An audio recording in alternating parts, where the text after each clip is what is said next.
Okay, I saw it. That's all I needed.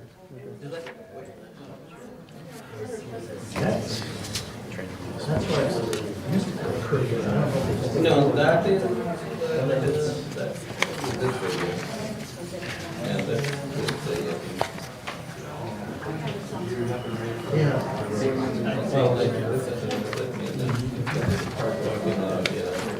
Attention library users. 9:15 p.m. The library City Council planning commission meeting. Here,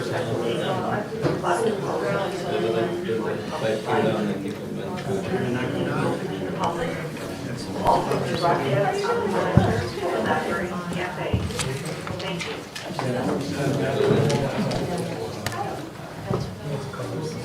Yeah, do you want me to call it? Here's an agenda. that's the good. All right.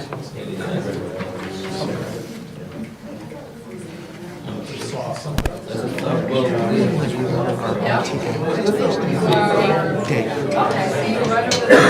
Don't look at me like I should. No, do you want to do something? No, I thought it was Dave. I wasn't 100%. Oh, okay.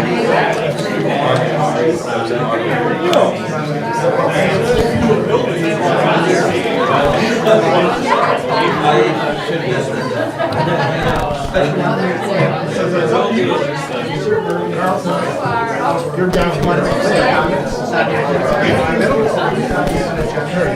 Thank you. Just like at the planning commission. Found it. Yes, sir. Thank you for that. Oh, fine, thank you. What was your name? Hi, Jake. How are you? Nice to meet you, sir. Tyler. Oh, hi, nice to meet you. Nice to meet you too. One of, looks like 15 people are coming. Thank you for doing that. Good seeing you. It's a full house. He drew the short straw. Stay alive. Did you show up late? Yep, that's what I said. I'll keep my muttering to a minimum.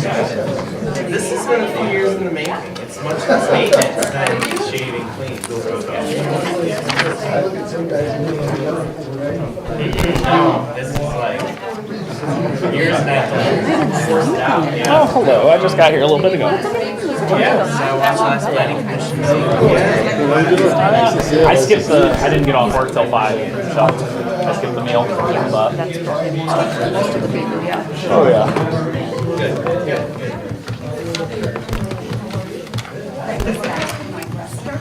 Oh yeah, yeah. How long have you been in this? What time is it? I started in September, interim, and then I was made official summer 16th.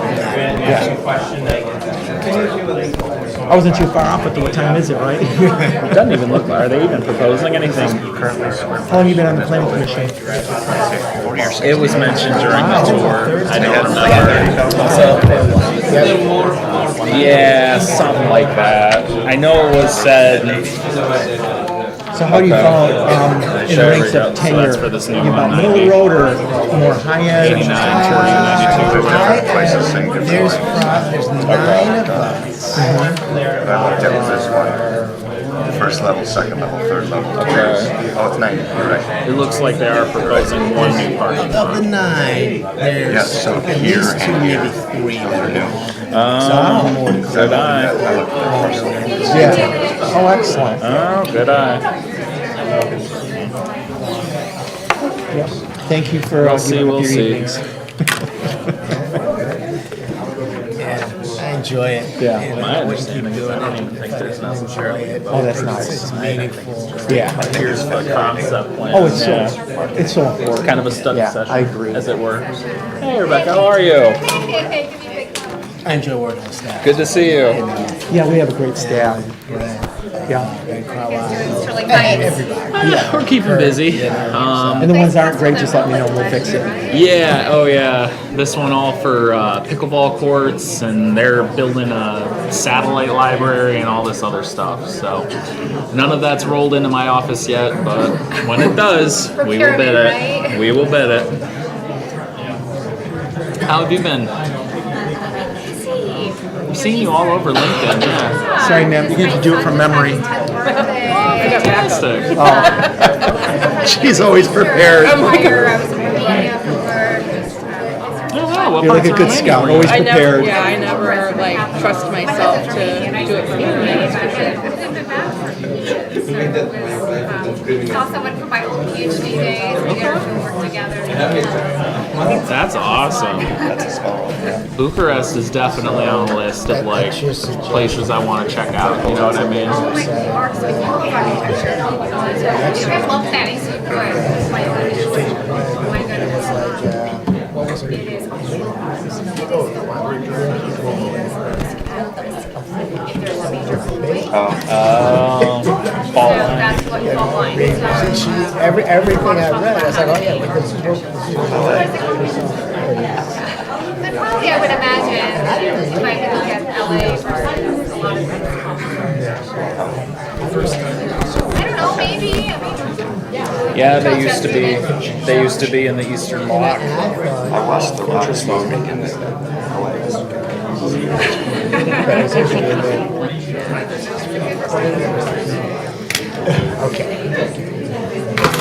No, that is a really cool opportunity to get out and travel. yeah, I mean, that's what my new job is.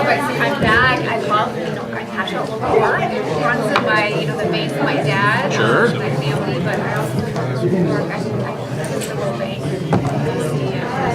My PhD, my academic days, I was Are you able to like go back and to what part of Romania your family's from? Or? This was my husband. I'm not. Gotcha. I know. I think we mapped it out. I've got a quarter Romania on my mom, half on my mom's side. So I don't. My brother knows way more about like the specifics and like he can point to a map and be like, "That's Yeah. where we're from." But Chatting about people we know. Eastern Pennsylvania. Oh, okay. I'll make sure I grill him by Yeah, the next time he I was see you. throwing Just names be out. like, "Hey, point to it on I a knew thing maybe so I can copy 10% you." of them. Because that's probably the closest I'll get to I'm really like getting it. friends with But a clerk from Huntington works too, so I know I'm yeah, it's like quarter Romanian, quarter German, quarter British, and then every other mix, right, for the last quarter. and I So. went to school with them. And then the clerk know each other. Speaking of Brits, so my dad was able to trace where our family is. That's a gavel. No gavel, I don't know what to do. Good evening, everybody. Welcome to the April 28th, 2025 Joint City Council and Planning Commission special meeting. I will call the meeting to order, and I will ask for the roll call from City Clerk Dixon. I was just told that these do need to be turned on to talk, so when you push it, it'll turn green. So, anyway. Ms. Dixon. Mayor Baker? Here. Councilmember Brooks? Here. Councilmember Chamberlain Krenga? Here. Councilmember Chanda? Here. Mayor Pro Tem Gunn? Here. Councilmember Hamilton? Here. Councilmember Hoderick? Mr. Buechner? Here. Mr. Faison? Here. Mr. Fox? Here. Mr. Hudson? Mr. Krent? Here. Mr. Lambert? Here. Vice Chair Malahali? Here. Chair Parakis? Here. Mr. Tagle? We do have a quorum present. I will, as for the council absence, I did receive notification that Councilmember Hoderick would be out of the county this evening and unable to attend, so I'll go ahead and move the resolution. Resolved that Troy City Council hereby excuses the absence of Councilwoman Ellen Hoderick at the City Council and Planning Commission special joint meeting of April 28th, 2025, due to being out of the county. Support. Moved by the chair, supported by Councilmember Hamilton, that we approve the resolution excusing Councilmember Hoderick's absence from this evening's meeting. Any discussion? The vote, Ms. Dixon. Councilmember Brooks? Yes. Councilmember Chamberlain Krenga? Yes. Councilmember Chanda? Yes. Mayor Pro Tem Gunn? Yes. Councilmember Hamilton? Yes. Mayor Baker?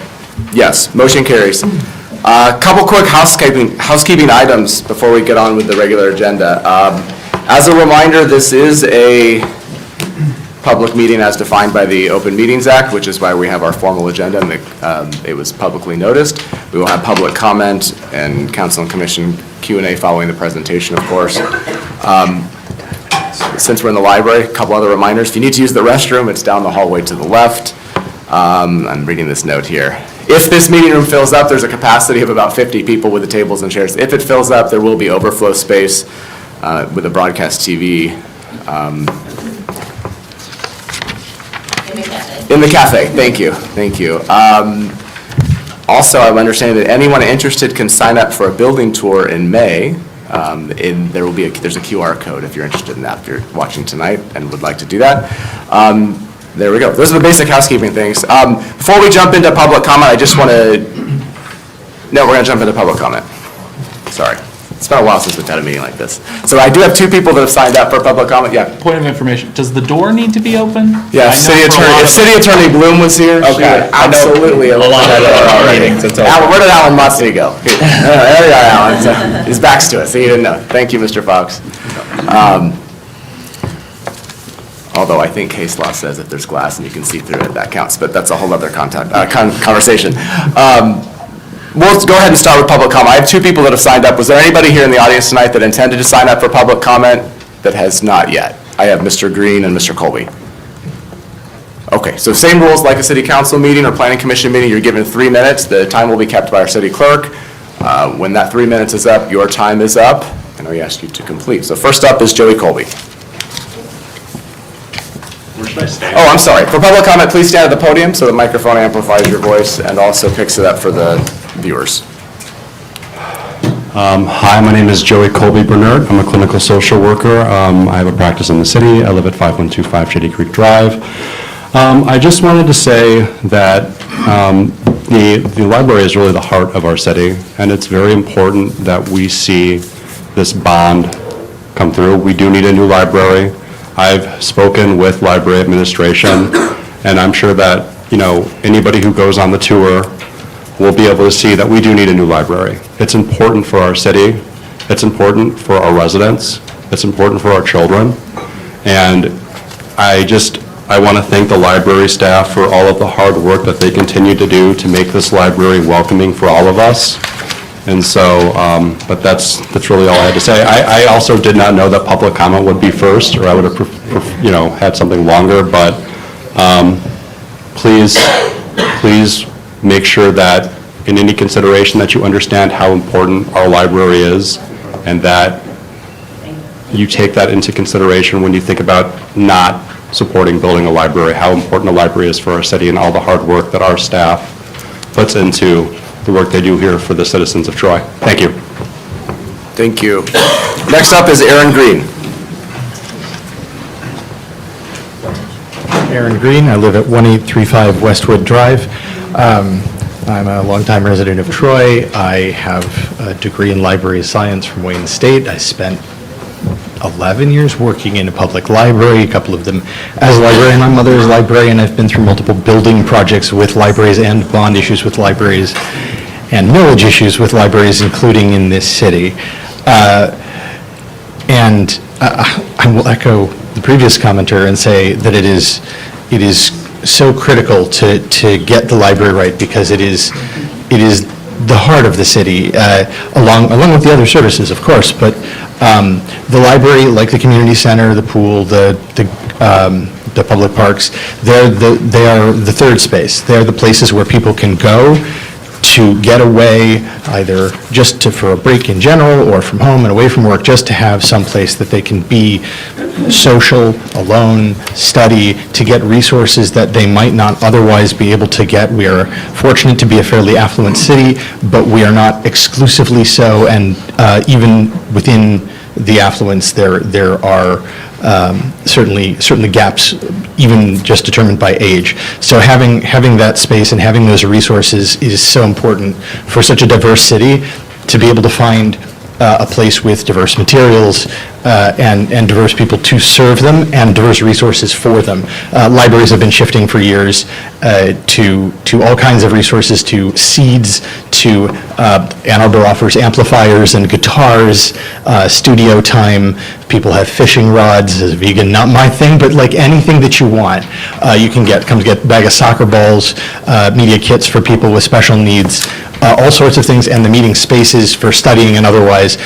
So I encourage everybody to make sure that when you're considering it, first of all, that you fund it sufficiently, because I've been coming to this library. I lived in Huntington Woods from a kid, but I've lived in Oakland County almost my entire life, and it is so critical that we have a better library. I've been coming here for years, and of all the libraries in the area, as much as it is a wonderful library, for the largest city in the county, it's been lacking the entire time I've known it. It's been aging out the entire time, and I love the staff and I love this community, but it is past time. So funding this well so that it can go for another 50 years in this new building would be amazing, and making sure that it's an amazing space is really important. It's available for all indoors, outdoors, everything in the library, and electronic resources. Please make sure that you put what is necessary towards that. Thank you. Thank you, Mr. Green. That concludes those that have signed up for public comment. We will move into the business stated in the special meeting notice. I just want to start with a brief introductory remark, a couple things. First, I'm really happy to be with our planning commissioners. It's been quite a while since we've done anything like this, and I'm watching you guys on YouTube, and good, bad, and ugly, just kidding. No, and I appreciate all the work you do for our city, and often you're at the front line of some of the projects that come to us after some of the angst in the communities happened. So I thank you for that, diffusing as well.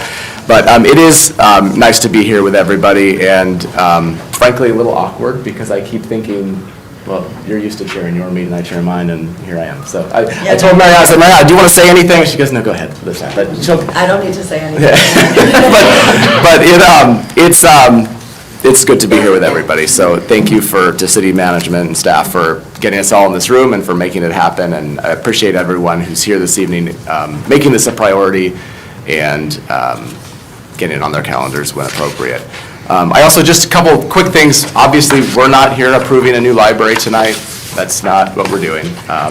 In fact, we are still talking about what kind of bond proposal we may or may not do, what the amount looks like, what the language looks like. So I had somebody ask me earlier, well, you've already decided then and you're doing the library, and that's not what we're doing tonight. So, and I'm sure others will comment on that as part of the formal presentation, but I did just want to make that clear to those who are watching or here that we're not saying this is the library we're going to build and we're approving anything like that at all. We're here to look at some preliminary designs, to get some feedback from planning commissioners, because an eventual library would need site plan approval by our code, which is interesting, and to give some direction, hopefully, to the library team and the architects and city management as to, one, if they're on the right track, I would assume, and two, we can then use this information for the cost estimate that will then go into our conversation about whether or not bond language will be approved, or the amount of what the bond language will state specifically. So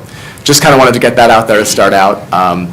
With that, I am happy to turn it over to our library director, Emily Dumas, who is going to start things off. And take it away, Emily.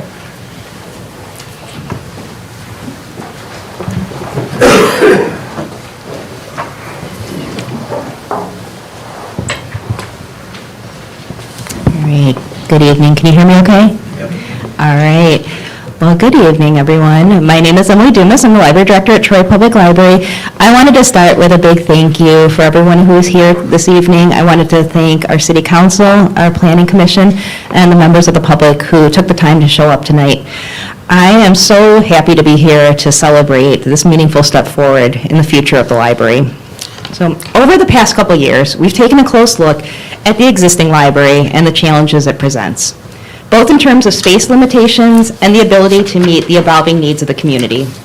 From outdated infrastructure to accessibility concerns to a very small and limited footprint, it has become increasingly clear that a new approach is needed to support the services and experiences that residents expect in a modern library.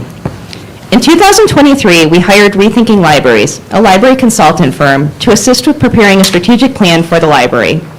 Working together with them, we made it a priority to listen to the public. Through a survey that generated nearly 3,000 responses, stakeholder meetings, open forums, one-on-one conversations, and even walking tours with local residents, which, as mentioned, we're still doing. The results from these engagements outlined a strong message. The current facility is inadequate to meet modern library users' needs. Due to this inadequacy, some patrons are not being served well, including families with young children, teens, tweens, and students, residents experiencing any sort of mobility or physical challenges, and remote workers and telecommuters. The report also described the library building as highly troubled, with many ongoing issues, a footprint that does not allow for even modest renovations, and an inability to accommodate modern updates to technology, safety, sustainability, and ADA accessibility. The public responses outline many features that the public wish to see in their library that we cannot offer in the current building. A study space, meeting rooms, child-friendly spaces and better play areas for the kids, a dedicated teen space, a maker space, family restrooms, more and better technology and power supplies, better ADA accessibility, a main floor Friends bookshop, and more space for a larger, more varied collection. And finally, the report noted how vastly undersized the Troy Public Library is at only 0.57 square feet per capita, while the national average is 0.8 to 1.2. And the consultants noted that Troy is busier than most libraries they had visited, with higher than normal dwell times, or the length of time that people stay in the library. Ultimately, the building is hindering the staff's ability to provide the services that the community expects and deserves. This brings us to today, as we proudly present the preliminary concept of a library building designed to meet the needs outlined in the strategic plan and provide expanded resources, technology, and community spaces. At the heart of this entire process is a single goal: to design a library that not only serves the community, but honors the incredible people it's meant for. From the moment HBM Architects came on board, they made this community engagement a driving force in their design approach. They utilized the research and public feedback from the strategic plan to guide the design, programming needs, and potential locations of a new library. The ideas and feedback gathered weren't just taken into consideration, they directly influenced the design. From layout and accessibility to exteriors and green space, every detail is shaped with community voices in mind. The result is a space that reflects the needs, values, and identity of the people it's meant to serve. Now it's my pleasure to introduce HBM Architects, who have come all the way from Cleveland, Ohio. We're thrilled to be partnering with them, as they are an award-winning firm with a stellar reputation in the world of library design. Their expertise in this field is evident in the inspiring spaces they've created, spaces that seamlessly blend beauty, functionality, and a strong sense of community. Please note that the final schematic design will be completed by May 30th, and what you're reviewing this evening is an early preview of the direction the library design is taking. Now, if we can give a warm welcome to Peter Bullock and James Shook, who will share more about the thoughtful concept they developed for our future library.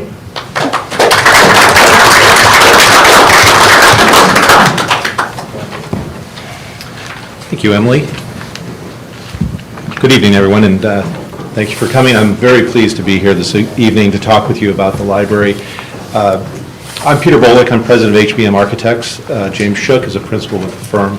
We've been working with the library in the city now since early part of the year. I think February we got started. So as the mayor mentions, this is early concepting.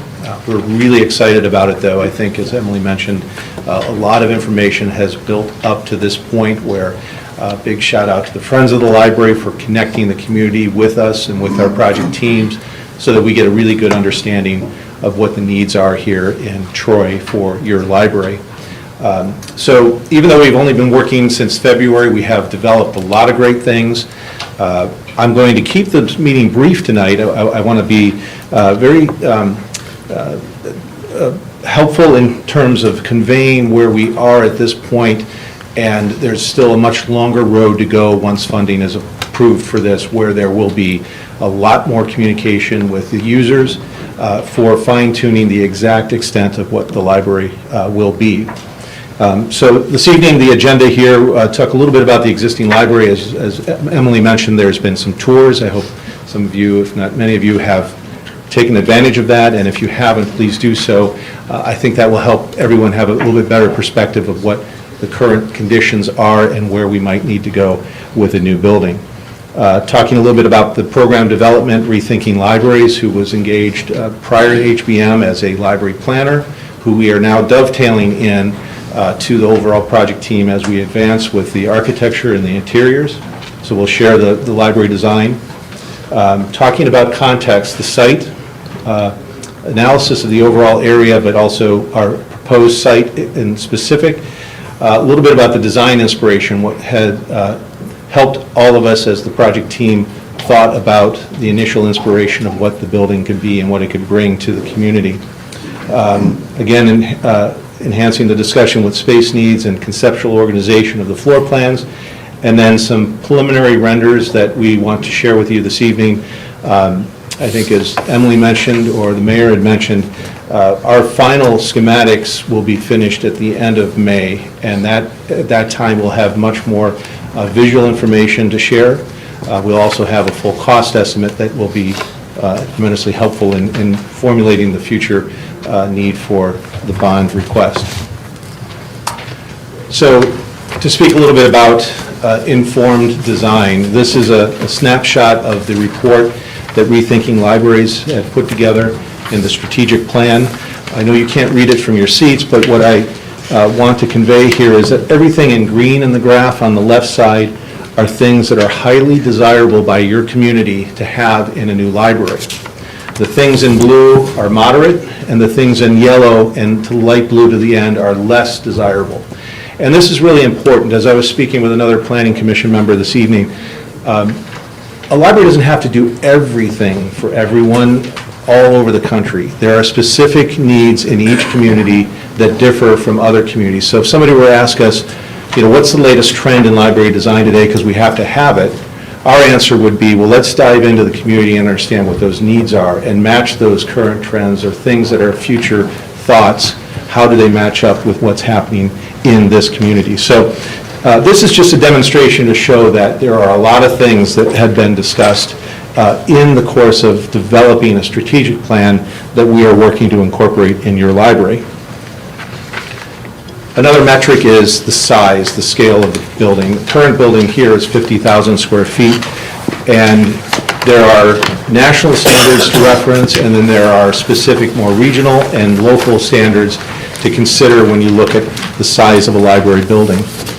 When we began our work in February, there was an indication that on the lower side, maybe around 80,000 square feet, on the higher side, 100,000 plus square feet. So we looked at that programmatically about those needs and those wants and desires in this community, what was really important, and how could we fit that into a size of building that worked, that made those things possible, along with balancing a budget that is reasonably understood at this early stage, but also very a good use of public funds to matched up with the needs and requests that we've heard from the community. So ultimately, we are proposing around a 90,000 square foot building. And that's kind of a sweet spot in between that 80 to 100. And I think as we continue to plan and develop how those spaces work and operate, there's a lot of things you'll see as I talk through the plans with you this evening that we are accomplishing for your new library. So when we began, we picked up the points that Rethinking Library had established in the strategic plan. We also did some input gathering with the staff at the staff gathering, I think it was in February, end of February. Large turnout, talked a lot about all of the things that Rethinking Libraries had heard in the early phase of planning and formulated another step forward in what we were looking to achieve with the new plans. Along the way, in parallel to all of the input gathering, there was discussion about where the library should go. And so this diagram aerial here is, I'll share with you, this is the existing library where we currently are. Civic Center Drive, Community Center. This piece of green space is the intended site that has been chosen for the library development. So we created a test fit, a plan that showed how the 90,000, at that time 100,000 square foot library with associated parking and site-related amenities would fit on that site. And one of the really great things about this site is that its location being co-located with other civic destinations makes some really great synergies. And not only about it being next to things, we intend to, in the development of this site, to link buildings with pathways, with visual connections, with accessibility, so that this whole campus is essentially a destination for your community. So just to talk a little bit about some of the things happening on this site. The blue reference here is the library building, and at this point we've got 3 stories, 90,000 square feet total space. The light green area right here along the edge of Civic Center Drive is a delineated wetland. So that is an area in which natural drainage and retention of water, stormwater, and proper filtering is happening, and it is actually twofold: a nice feature, an environmentally green and comfortable feature, but is also a very practical drainage feature. So we are not able to build within that space. So our library is set back on the edge of that wetland, but as you'll see later in the presentation, I think will be very prominent to anybody entering in on Civic Center Drive with views to this building.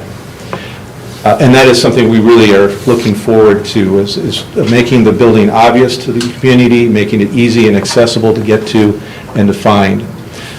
The entrance is proposed to be south on Civic Center Drive right here. So we would come into this area of parking. We are looking at extending essentially the community center parking area, so it will be a very logical and intuitive circulation pattern for vehicular access. But right in this quadrant here is essentially the dedicated library parking at this line here. This is your current community center parking. The site right now to the north, this green space is being used for storm detention, or retention rather, for the community center. And so in redeveloping this site, we will have to do two essential retention plans. One, we'll have to keep all the rainwater and runoff stormwater from this development coming to a dry pond here that would feed into a featured wet pond and then cycle into the rest of the drainage pattern that is happening for the community center. The library then would have a requirement to follow the 100-year floodplain, and so its drainage would come to this dry pond and filter into a pump station into the natural drainage pattern established on the site. So those work well, they fit on the site, they will accommodate the development of both of these projects. The wetland will be essentially a feature element to the library space. I think natural walking trails along the edge, and as well we intend to have a couple of bridges across. And when I say bridges, these are basically elevated walk paths that will allow for pedestrian linkage across this nice green environment to the library site. A couple other things to mention, obviously, you know, the skating rink here, the farmers market, and other related civic amenities, and of course also across the street even more. So that's a little of how the site is organized. Getting into just a little bit more detail, I think here on the south edge, that would be more of the back of house type of access from staff for deliveries and receiving, to staff entry, to drive-up services. So the intention is to include both a drive-up book drop that is on the building as well as a transaction window for patrons who call ahead with reserves. They can pull up to pick up the material there as well. I'll come back to the site plan in a moment, but we are intending essentially two entrance points to the building for the public, and they're located right about midpoint here. The intention is to, again, draw a very strong relationship across to the community center entry for pedestrian linkage.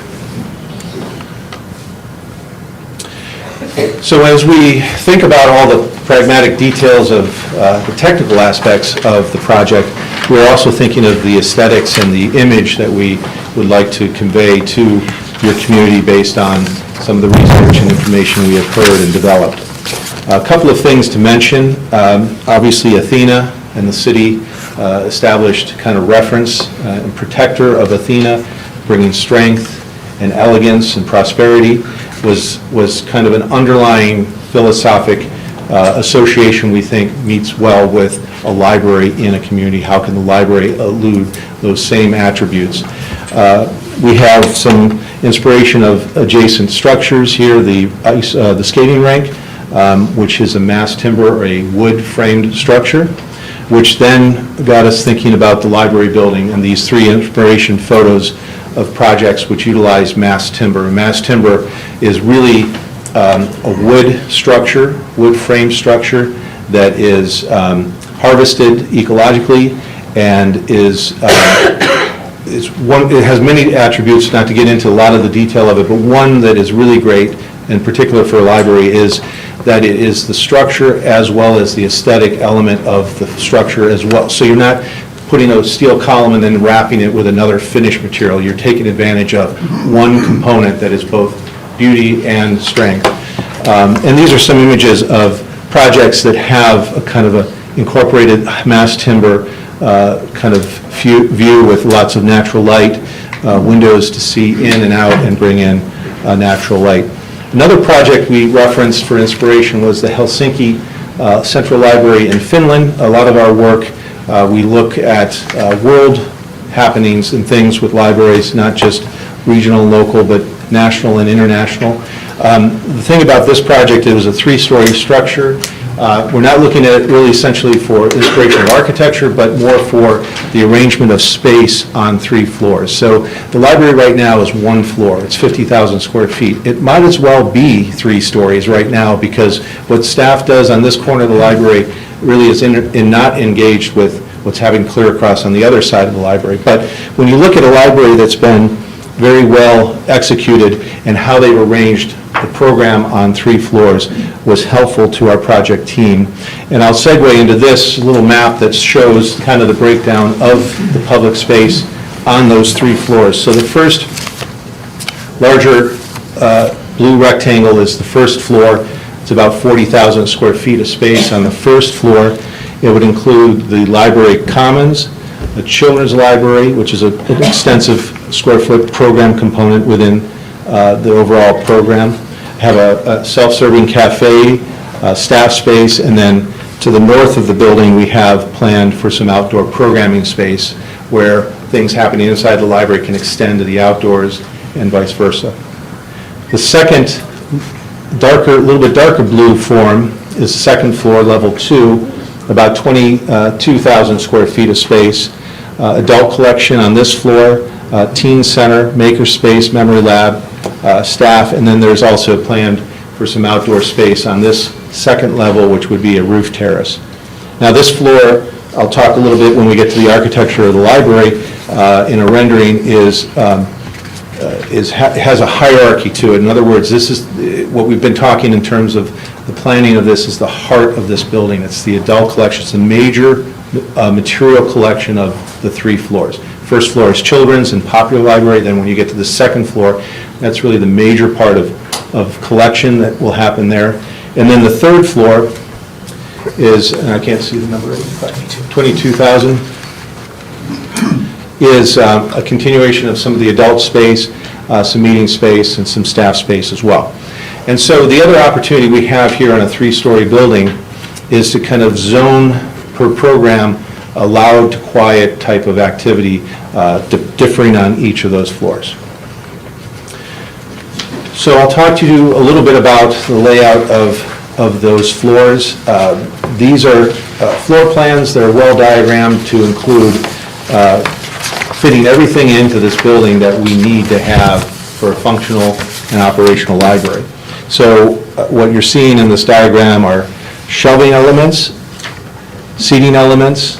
There's obviously rooms, open areas, main stair areas, and so forth. One of the things about the shelving for the library is what is a good design approach today is to have lower shelving, so there's more visual control over the entire floor and more direct access to your material versus up on a higher 96-inch high shelving. So when we look at the collection of the library in particular, it's important to understand how that material is going to fit into the library and also how it's going to be browsed by your community in the library, an easy browsable arrangement of the material. So that starts with what we talk about in this commons area, the library commons, in this kind of yellow space. This is just inside both of the entry points, and it's a place in which somebody would enter and immediately be greeted by library staff. In addition to that, what happens in this area is a lot of material on display, a lot of material that's on kiosks, mobile kiosks, kiosks that can change and move around during the course of a year, and allow the library really to highlight certain parts of the collection that may be appropriate at different times of the year or new material that comes in.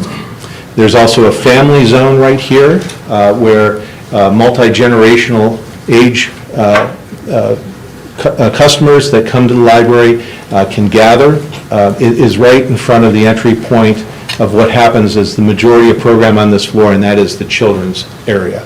This zone here in the kind of salmon color is the children's department, and it's zoned from everything from the youngest of children to toddlers to juvenile, all the way up into this corner here where what is referred to as play, learn, and grow, or interactive elements where children can come and have an experience at the library, interact with material, books, cognitive learning, and in a space that is combined with parent and caregiver for a really fun and educational experience at the library.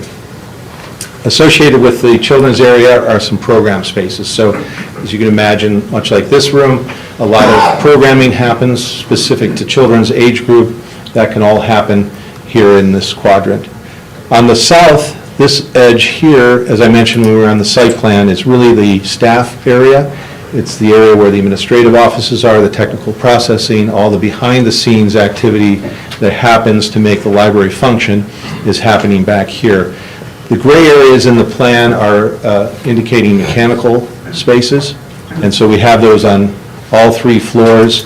And then there's also a vehicle for their bookmobile storage and active related function adjacent to that.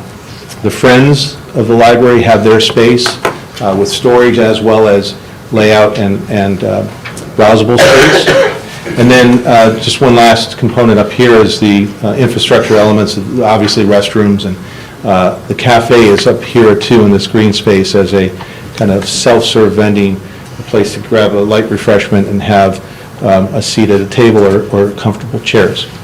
And I should say also, throughout the library, it's a balance of people space and book space. So there's a lot of opportunities for different types of seating throughout the library, and certainly a lot of different types of opportunities for shelving of material.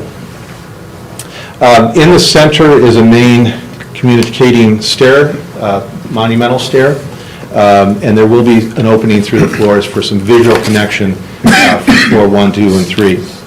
And then obviously there will be egress stairs that are more utilitarian type of life safety access. Also an elevator. There will be an elevator for access to all floors. This is the second floor. As I mentioned, this is kind of the heart of the library, we feel, and we think that it is kind of hierarchy is brought to this by its extension beyond the exterior walls of the first floor and the third floor. And the main component of space on this level is the adult collection. And as I mentioned, that balance between people space and book space, you can see these salmon color or reddish color elements are seating elements, and the blue are shelving. So there's a very nice intermixing of those components. Somebody can browse the collection and have a nice seating area to sit and read for a while. There'll be a lot of great opportunity along window walls for some great natural light, also some views from inside the library to what's happening outside. On all floors, you will see there is staff space associated with each floor. Again, the behind-the-scenes work that happens to support the functioning of the library needs to be efficient and functional to keep this type of library in great operation. The purple color here is the teen area. So the teen library is up here with their components. It's almost a mini library within the library. So there's shelving, there's collection, there's seating, there's study rooms, there's computers, maybe gaming. Those things can happen here. And then on this floor there is a maker space, a space that is very versatile to do many different types of things and isn't really designed for one in particular. It could change throughout the year. It could change monthly in what happens in here. It could be a dirty maker space, or it could be a clean maker space. It could be something where you really get messy with paints, or you could be fixing things, or you can be working with technology in more of a clean environment. But that is happening in this space right here. These lighter blue spaces are really critical for libraries today. They are small group study rooms, and they're sized with varying types of sizes, 2-person, 4-person, 6-person meeting spaces, but they are meant for small group study, tutoring, counseling, any type of activity where somebody needs some workspace to to be semi-private or private in an environment with a lot of great resources. So those you'll see here as well as in some other areas of the library. Now the third floor, again, continuation of the adult collection. Again, more meeting spaces, small group meeting spaces. Up here is the large meeting space. It's subdividable for two smaller, or actually large meeting rooms about this size when divided, and then when it's open, this movable wall could be a much larger meeting space. Again, the salmon color is support staff space up on this level, and again, you're seeing, let me go back to the second floor. One thing to mention down here is the ability of access to this roof level for a roof terrace, so outdoor programming could happen out here, or just a place for gathering and social gathering and seating, and taking advantage of views over the nice landscape. So with that, we can come back and answer any questions on the plan in detail, but I'll move to a little bit of a presentation of the architecture, what we're thinking in terms of the feel and the look of the building. Again, this is informed by some of our engagement activity, where we've taken a pulse of what people are interested in. This is what we refer to as a exterior palette or a mood board, material, color, and textures. It has some inspiration imagery here. This building is being used essentially for the mass timber suggestion and then the transparency of the exterior window wall. The palette is this grouping of elements. The mass timber having a wood grain look and a tone of color. This is what we're suggesting here.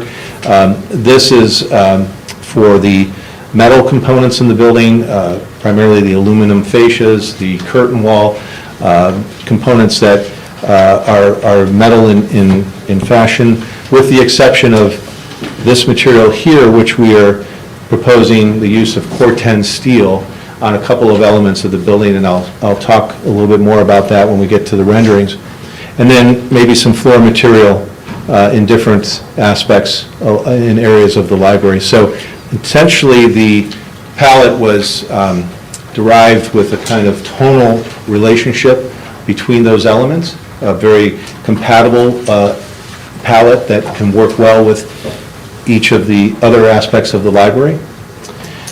And now that we get to the renderings to show what the building might look like, I want to just reference again the site plan, and in particular, this area right about here, where in the next image I'm going to show a current view of the green environment, the wetlands that exist today. And through that, you see the community center off in the distance, if you can imagine the library being in front of that. And so this is that view from Civic Center Drive, and that's the community center much deeper in. The library is going to be just on the other side of these mature trees right here. And so this is the first image to share with you. And again, these are preliminary, and they will continue to evolve over the next month, and then certainly as we progress with other renderings of interiors and other views of the building. But this is one of the connectors, pedestrian connectors across that wetland I mentioned, a pedestrian passageway that would lead right to this entrance on the west side of the library. And in this building, you can see that we are enhancing the visual awareness of the mass timber structure through a exterior skin that is very transparent. And the levels of the building change, with the hierarchy being most emphasizing this second floor, this main part of the library, as I mentioned. In this view, you're seeing two elements of the use of Corten steel, which, by the way, is, if you're familiar maybe with Corten steel on a building here in the community, that is a elevator or a stair shaft right now, so it's a mass element. Also an opportunity for some library signage. We thought Corten steel on that component right there, and then also on the southern base portion of the library, which is mainly the staff or back of house type of anchor of the main massive building. Those two areas in this view, and then there's another area on the other view, but we don't, on the other east side, but we don't have that developed yet. Another view to share with you is this one, a little bit more from the northwest, and this is that other bridge north across the wetland. A couple of things to highlight here is, of course, the really transparent structure or skin of the building that will be very vibrant and very, everyone will be very aware of what this building is for its community. A lot of activity will be seen inside, particularly when we get down to this corner. This is that northern edge of the children's space, which is, as I mentioned, the play, learn, and grow space. That'll be a very animated space, very visible from the outside as one were to pass by. A couple of other things to talk on this image about is that roof terrace outdoor extension of library space on the second level, along with a outdoor program space on the main level to the north of the building. And you're also getting a glimpse of the wet pond that we would establish as part of the overall stormwater management for the site, both for this building and the community center. I guess I'll open up to questions and answers, but the one last slide to speak to is what we would think are proposed next steps. Obviously, there's a long way to go, but we can keep the momentum moving. Right now, we have a target of May 30th for the completion of our schematic design, 30% schematic design, which will include the more renderings, fine-tuned renderings, and then the important cost estimate development. On June 9th, there's a council presentation to present that final packet. Then we move into the campaign time between now and the bond proposal in November of this year. With the successful passage and support of that proposal, the logical next steps would then be further architectural design and development, schematic design, design development, construction documents, about 3 months for item 5 and item 6, and then another 5 months or 4 months for those two, and 5 months, 6 months for the construction documents, so that bidding would happen around February of 2027, with a possible construction start of April of 2027. So with that, I would turn it back over to Mayor. Thank you, Peter. A couple quick things, and then you have a question. I want to just, I guess I want to remind everybody in the room, I caution to council members, this isn't the night to talk about how much it's going to cost and how we're going to pay for it. That's going to be a future bond continuation of discussion, plus we don't have the cost estimate yet. So let's not get lost in that, although obviously it's on all of our minds, as it is our residents.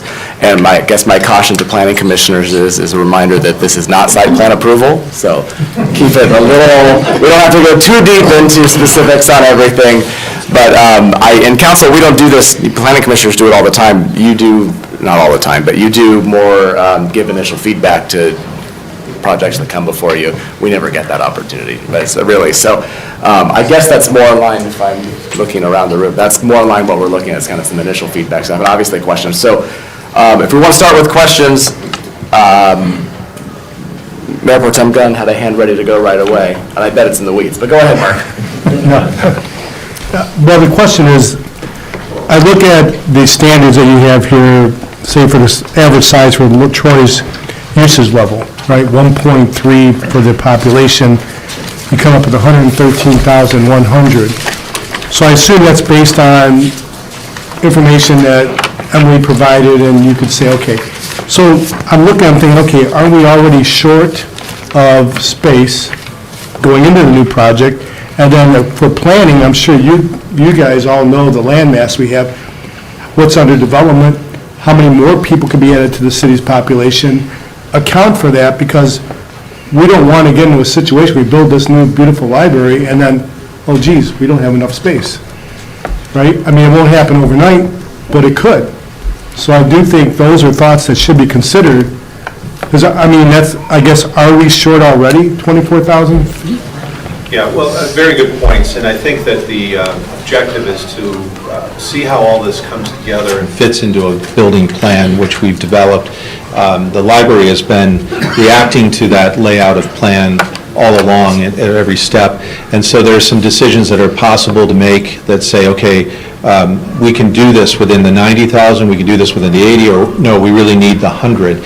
I think to your point, I want to reference a couple of other metrics on this.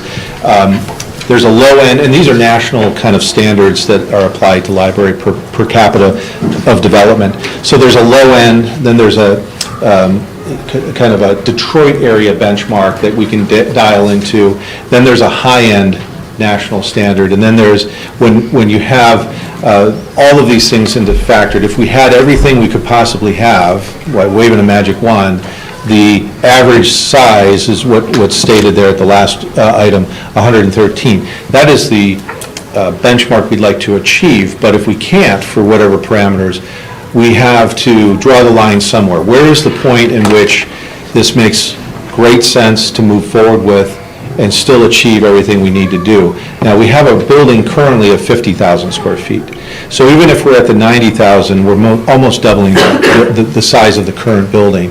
And so I think our challenge is to really work with the library in drawing up these plans, seeing how these spaces really work in that arrangement of size, and then trying to project in the forecast of the future, what is that growth going to be, and how can the library adapt over the next 10, 15, 20, 30 plus years in a building of 80, 90, or 100,000 square feet. Is there potential for space, potential for add-on? There is, yeah. And there's two attributes, I think, that are helpful in current thinking of modern library design. The first is being very flexible with your space on the interior from the beginning, so that things can change easily. If you had to reconfigure the space to adapt to new models that you want to start to do 5 years or 10 years down the road, you have a flexible building that will allow you to do that. That helps a lot in terms of space and available space. But also, as you see on the site plan, there is ample space to expand. Right now, this entire area of green space is open. The current parking is sufficient for about a 1 to 300 space parking, which is, again, another national average to apply to a library building.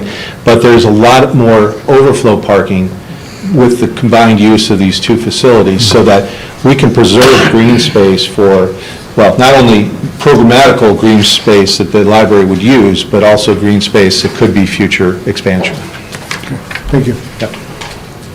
Councilmember Chamberlain-Craig, and then we'll do a planning commissioner, sorry. Sounds good. Thank you, Mayor. And Councilman Gahn, it's a good point. We are the one city in Oakland County that is very much... We are the one community in Oakland County that is very much growing and expected to continue to grow. So I have three kind of general questions. The first is around the private study space. So the only thing I really saw was on the second floor, and you showed about 5 different spaces, mainly group spaces. And I think what I've heard is there is a lot of demand among students. Someone like my husband, he works remotely out of New York City and sometimes wants to go into the library. He's one person, but he needs to do a webinar. He needs to talk to people, so he'd like to have a study space. What I see initially, I wonder if we have enough of that sort of, those options to have. Great question. And if you walked around here, you would see that it's pretty amazing, our review of this building too, how many people are using this building for study. And they're doing it everywhere. They're doing it just in table and chairs that are out in the open. And that's okay, and that's a good way to do it too. We have planned small group study rooms on every floor, and I think because of that importance. So there's more on the second and third floor, and as we say, there's zoned for more quiet, and that's more of kind of a quiet activity. But outside of those study spaces that are actually walled in, and when we wall them in, we're transparent with them too, so the library can keep an eye on things going on, but there's some semi-private space and some acoustic privacy to that area. But also within the library, and not so much in the children's space for adults to study, but they'll be in the cafe, they'll be out here in these seating areas in this popular common area. They will be in these open areas too, along with these small group studies, which are here on the second and then more on the third. And the other thing we can do about these particular rooms is again, reiterating the importance of flexibility. These can be built with what's referred to as demountable partitions. They're not fixed walls. They can be added to over time if needed, or they can be reconfigured over time if needed. They are a furniture element, really, not a building element. So if we find that we need to move things around, maybe these stacks here get spread out a little differently, and we add a couple of more study rooms. So really, short answer to your question, I think we're trying to balance a lot of different types of seating and study within the library on the different floors. Another quick question is on the color palette. It strikes me as very warm, it's very inspiring, and I love the open, the windows and around the wetlands. I think the question is how, you guys are the experts, how do you imagine that fitting with our community center next door? People are going to see that together, and I envision the community center as a cooler palette with the aluminum and the steel, so how do those two buildings hold together? That's another great question, and I think we've thought about that really in two ways. One, on the west edge is that wetland strip, so it's a very natural environment, very green, very warm, welcoming type of space. We think the library can play off of that wetland with the heavy timber, the mass timber, and these tones in this palette that are more warm. We don't have an east elevation yet or rendering, but as I mentioned, this is one element of Core 10 steel on the east side, and then the staff area that wraps around the south edge is Core 10 steel, but this major wall right here is also thought to be end up Core 10 steel, and that's a bigger plane of material that I think can shift a little bit. Even though it's a little bit warmer in tone, it's got that strong sense of metal that is maybe speaking a little bit more to the metal on the community center. Now, they're separated by a little bit of a distance.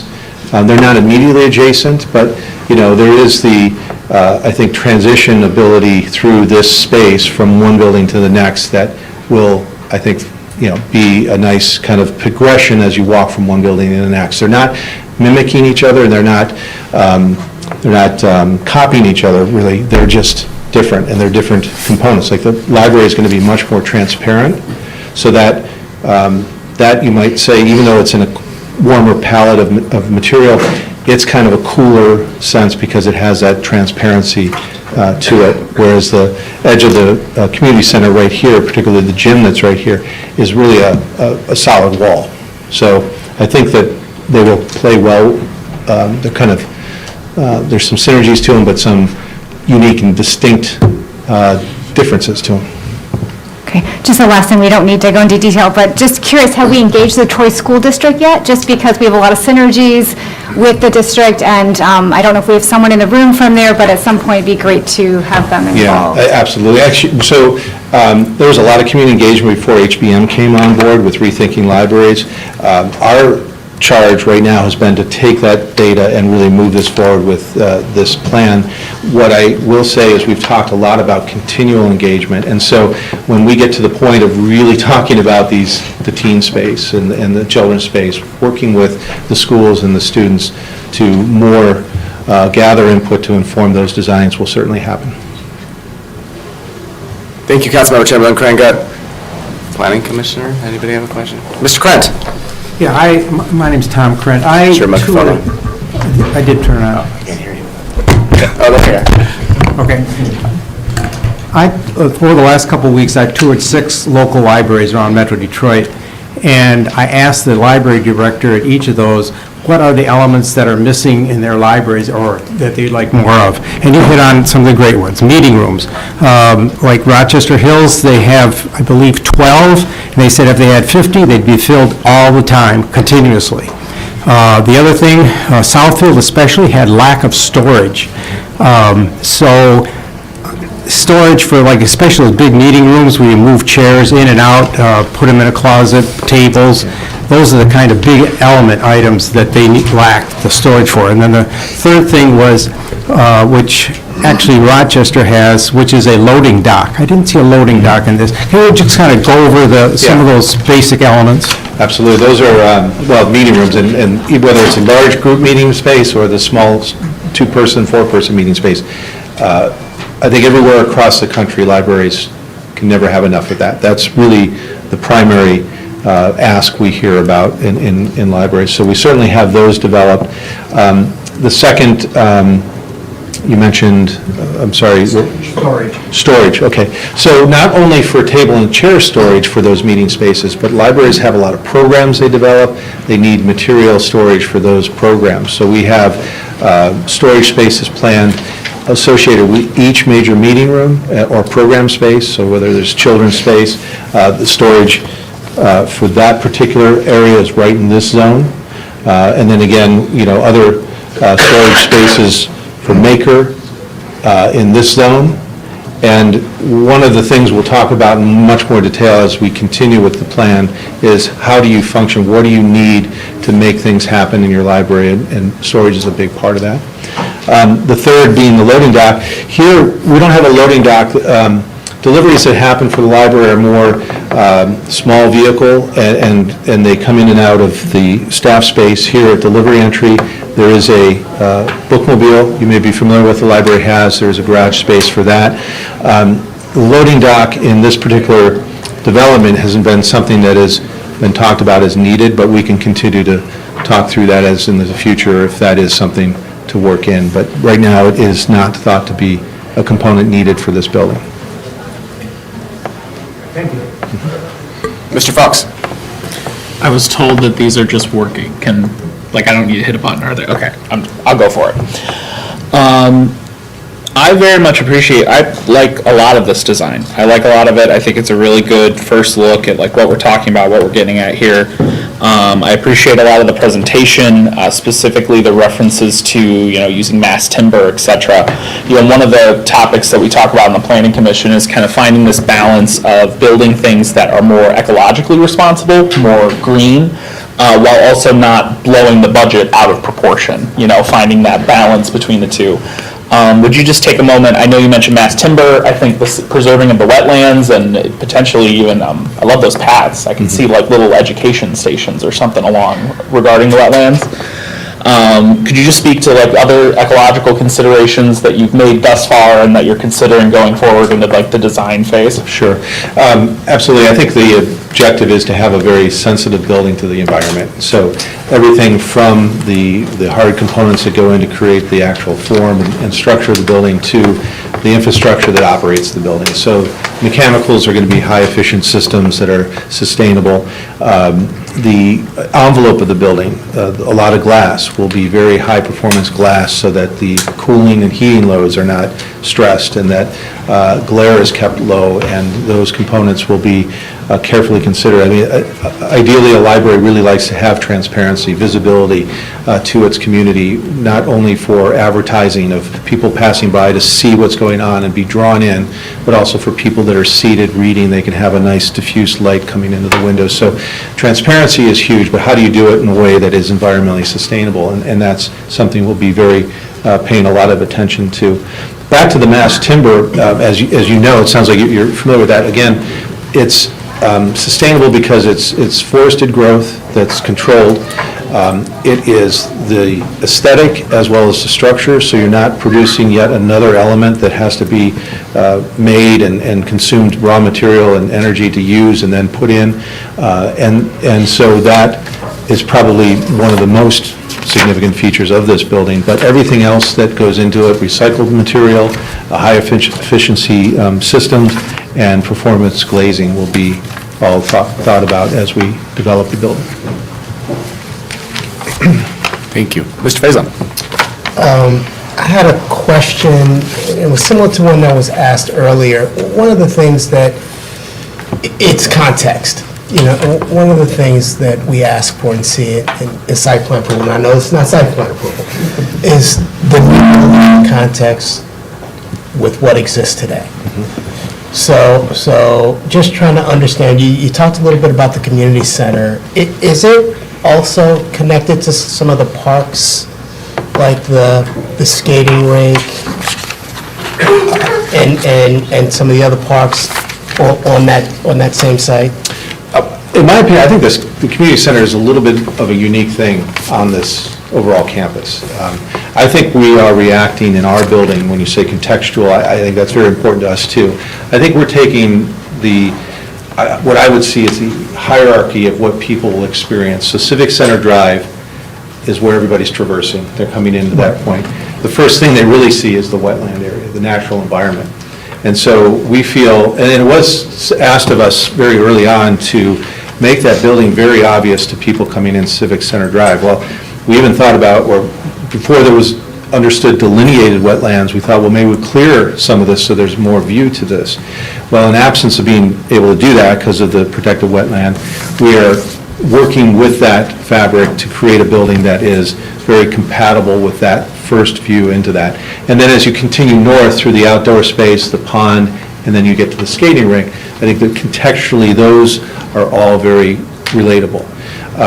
The community center, partly because of the program with inside, I mean, the gymnasium, which is right on the west edge of this building, on our edge, is a basketball court, right? And so it doesn't have windows. It's a more sleek, more, I think it's described as a cool palette of metal facade.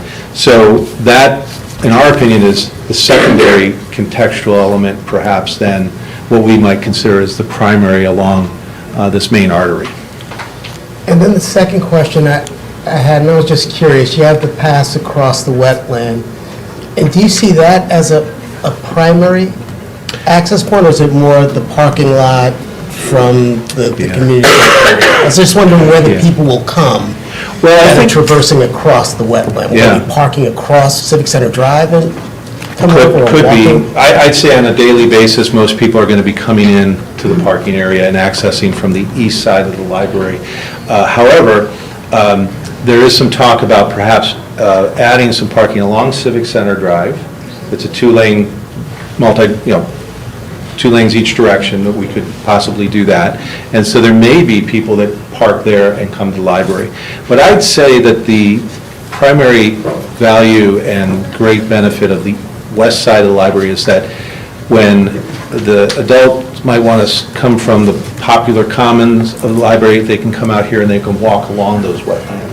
That walk along it either up to the pond or the outdoor programming space here, or maybe they do a loop through it, or they are going to the skating pond or that sort of thing. So I don't know if it's, I'm sure there will be people that might come to the library across that bridge, but I think there's also a benefit to just having it so that people can ebb and flow back and forth beyond it. And I agree, I was just asking Yeah. your thought process, yeah. I'm good. Thank you. We'll go to a council member, Dave. Councilmember Hamilton. Thanks, Mayor.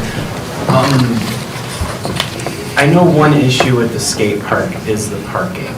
And so when I first heard that the library was going to be potentially on that side of things, I thought it was a good opportunity to kind of have parking within the vicinity of the skate rink to kind of connect that a little more. And here the parking's on the opposite side, so it'd be nice to have a nice little stroll up to the skate rink, but kind of doesn't do anything for that parking situation. So maybe the wetland and the water situation is that parking can't be up there, but if you could have parking in the northern part right now where the pond is and everything, that could connect everything a little more, where you could be more centrally located parking that could kind of connect all the different pieces around there. And I don't know if that's possible, that really is kind of blowing up your whole design.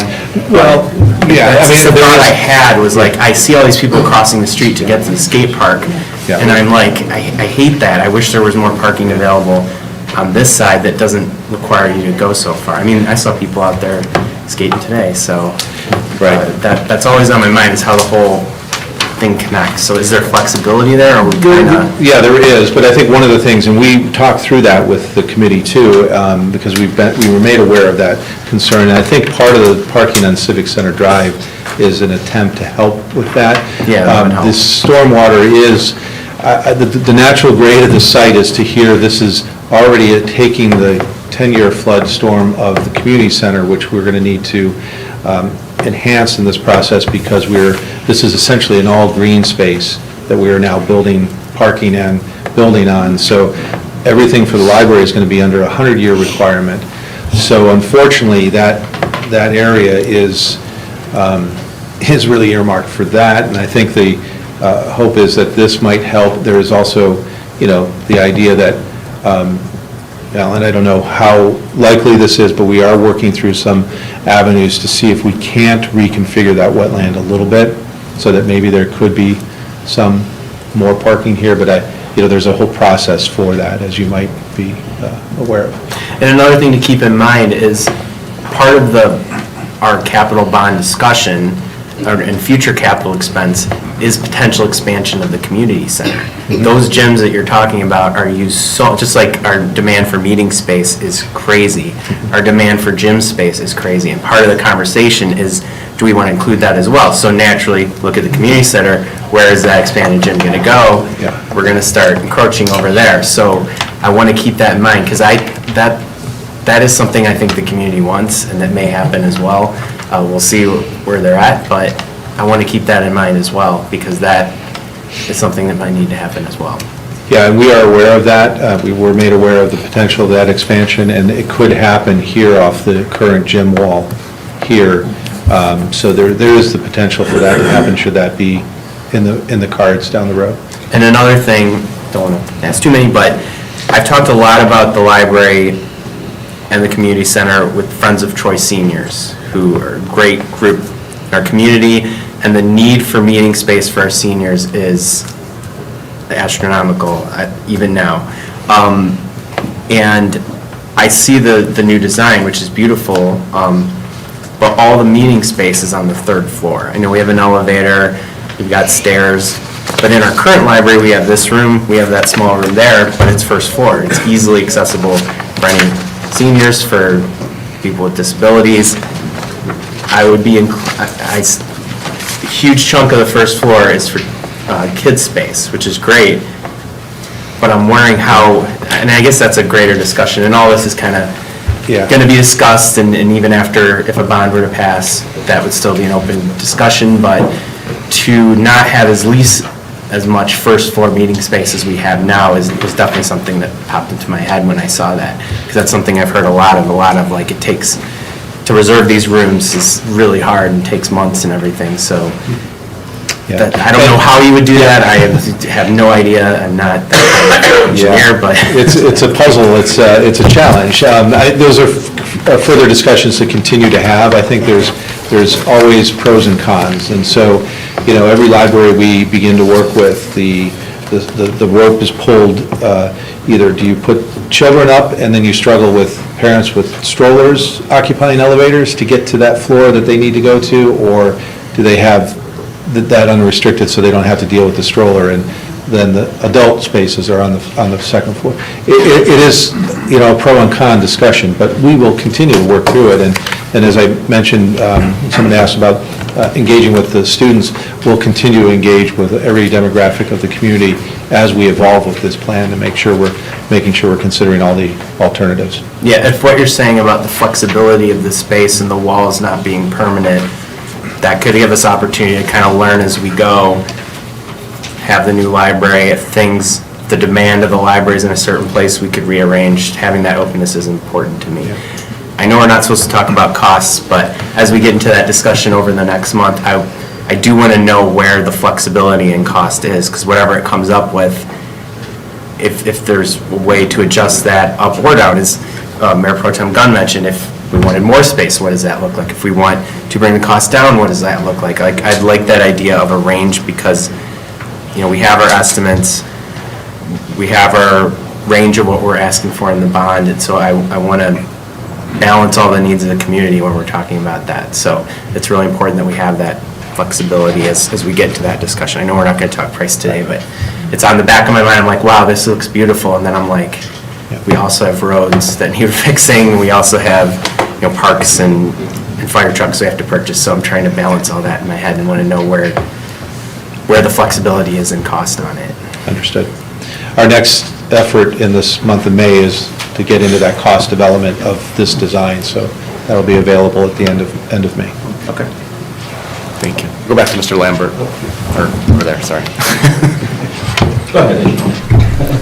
First, compliment you on your efforts to incorporate a lot of needs that were expressed by library staff and by the citizens who came to these feedback sessions a couple of years ago, I believe. I notice on here you've added a road along the south side, which I think is a great idea because people get stranded at the community center and then they got to circle way around to get back to City Hall.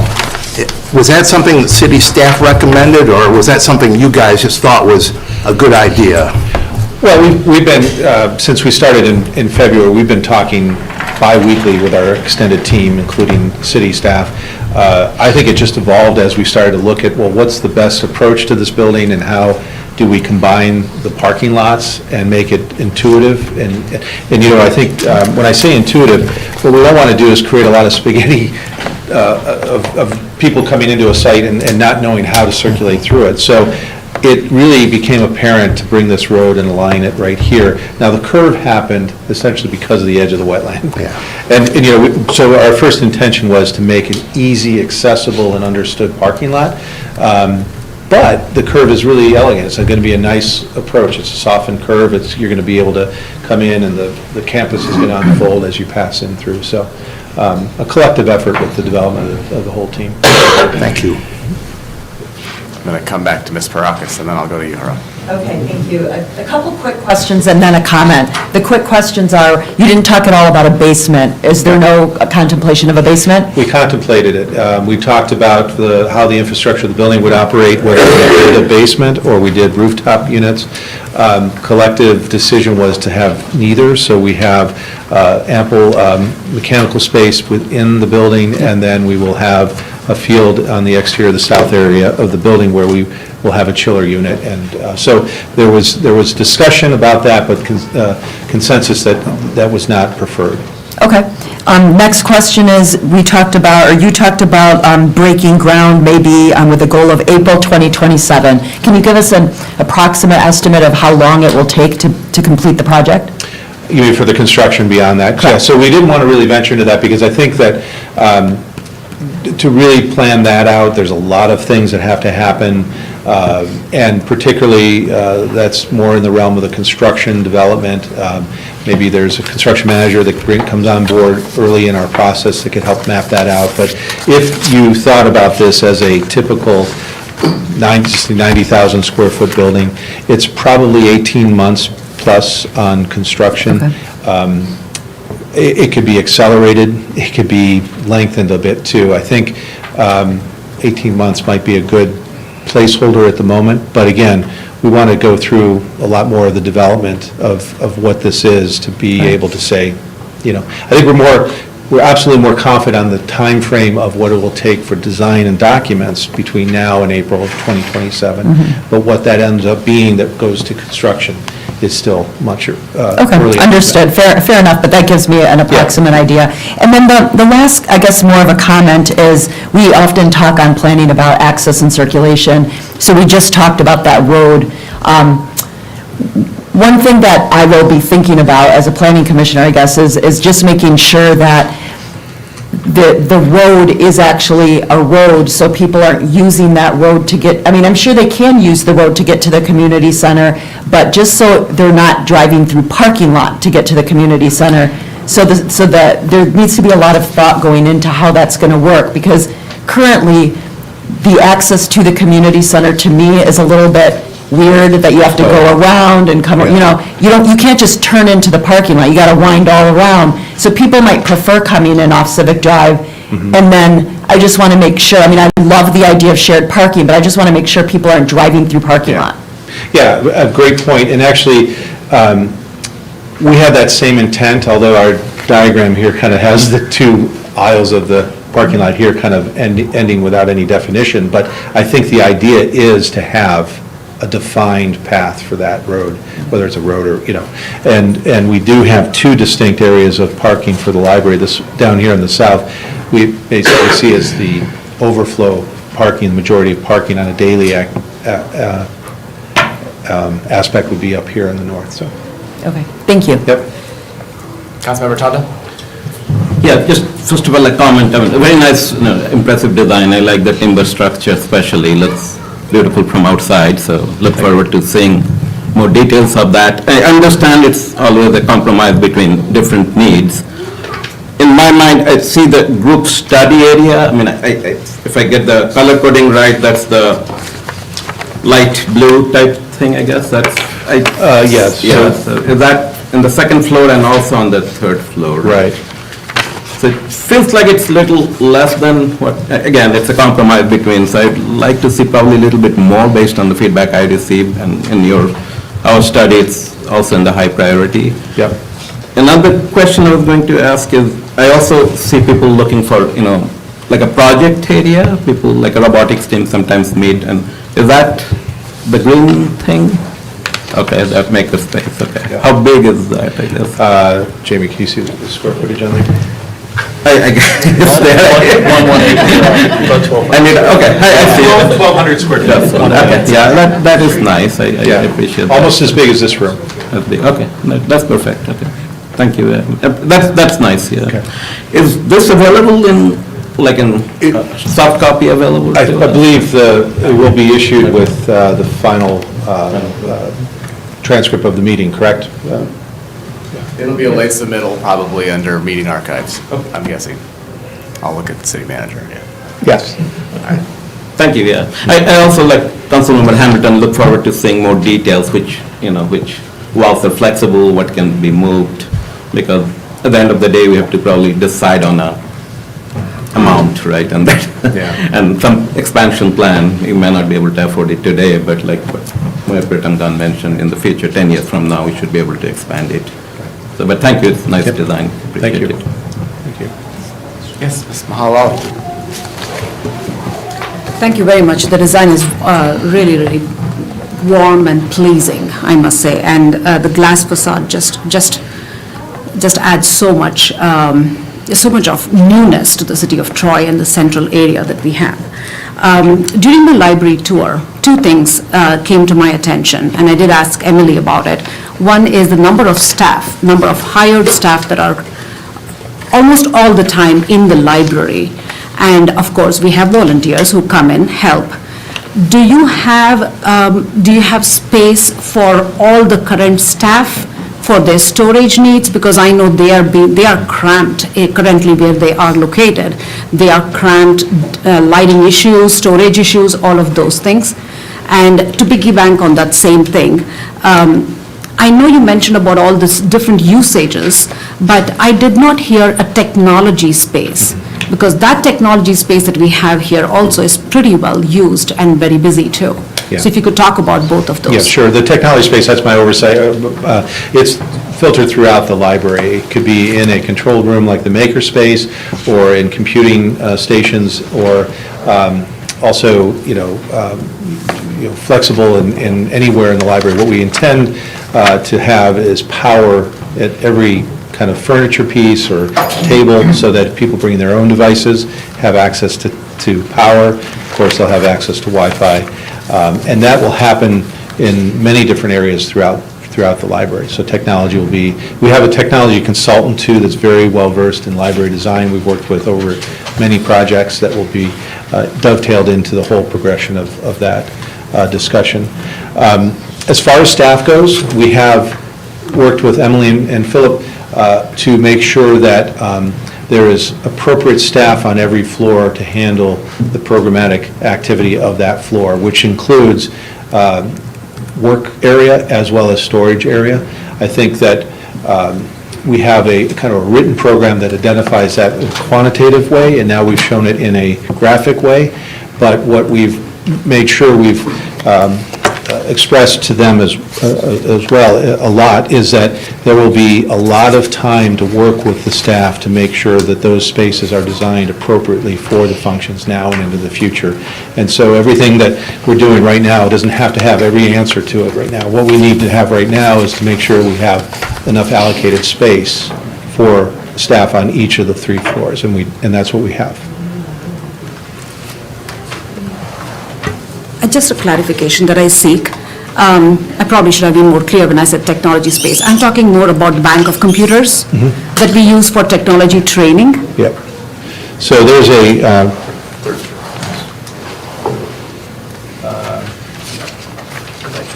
right here is a technology training room to incorporate it. Is that what you're? Yes, yeah, yes. on the 3rd floor. I was going to say, we have two commissioners that haven't asked any questions yet, and one council member, so. Mr. Tagle? Thank you. Very nice presentation. I like the way the design is shaping up. I'm getting a sense from some of the questions and comments that people thinking there needs to be more space in this building. Can you talk for a minute, and then I have a follow-up. Can you talk for a minute, on the one slide where you were saying the high-end national average was 104, average size library for Troy's usage, 113. How did you arrive at the 90,000 square feet? Yeah. Well, first point of clarity, this is a product of Rethinking Libraries, who their role, different than ours as architects, is more of the strategic planner. They worked in the phase one before we were on board in establishing these benchmarks. Now, those are just what they are. They're benchmarks. There are a reference on a spreadsheet and a quantitative analysis of the size of the building. What we've been working with now is using that data and graphically representing what that looks like. How will it actually work? Do you need that much square foot for that element, or can it be more flexible? Can it blend into the next adjacent space and that sort of thing? So now what we have at this stage is both that quantitative metric that we can continue to refer to, and we also have a graphic that we can also refer to. Now, how we arrived at the 90 really is we had actually drawn this at 100,000. And, it's a balance of everything we really want to do. And we know we can't do within this building at 50,000 anywhere near what we need to do, whether it's 80,000, 90,000, or 100,000. So now, when we start to look at where some of the opportunities are to be more efficient in that space, we drew it down to 90,000 square feet. Now we have a plan that we can look at and say, does this still meet that objective? And so that was the mechanism. We had it drawn at 100. We realized what that meant. We have these metrics that say local, low-end, high-end, national average from a numeric, quantitative way. And moving forward, it's going to be a balance of that plus budget, plus how do we plan for future use of the building as well. So those are the metrics used to define that size. Can I continue? Yeah. I know the library has had just some horrific experiences with their lower level here. And I don't know if that was part of the reason why they said we do not want a lower level for mechanical or storage or whatever. But how can we either phase additions on this building or get more usable space for the building users and staff? And I guess I'm asking that question only in the point of, do we look at this thing as presenting a master plan that says, here's a phase one, and as the and I don't even know what the growth rate for libraries are. I don't know what the needs might be in 10 years or 15 years. And I don't know if that's a question that could be answered with your experience. Well, there are metrics you could look at for that. Certainly, we do anticipate the growth here in a big way.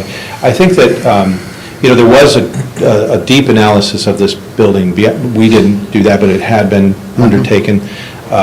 Beyond just the physical space, there's hurdles in this building for functional use of it as a library. It doesn't really fit what these plans show as a more open and very flexible space, and zoned on over 3 floors in an appropriate way where that can be to the benefit of the library staff and the user, where it's zoned per, louder to quieter zone. Here you have 50,000 square feet that's all on one floor. Yeah, there's probably some area in the site still to add on to, but all you're doing is kind of just more expanding it on the one level. It can't be added on from a 2-story standpoint.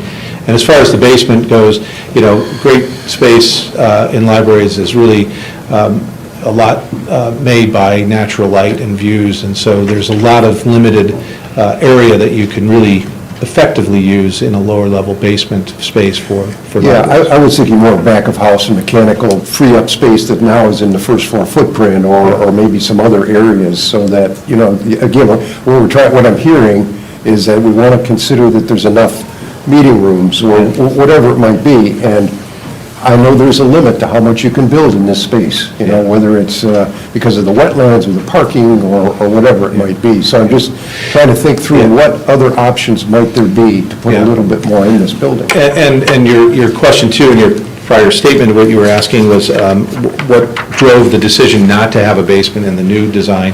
And it was more beyond what you would actually use for that. It would be accessible space. Is it easily accessible? Is it practical? But most importantly, the cost for that, to excavate, you know, with the conditions of the soils and the foundations and the walls, you'd be building another elevated slab, so you'd have 4 elevated slabs. You know, the benefit, the cost benefit of a basement has a big impact on the decision of whether to have that or not as well.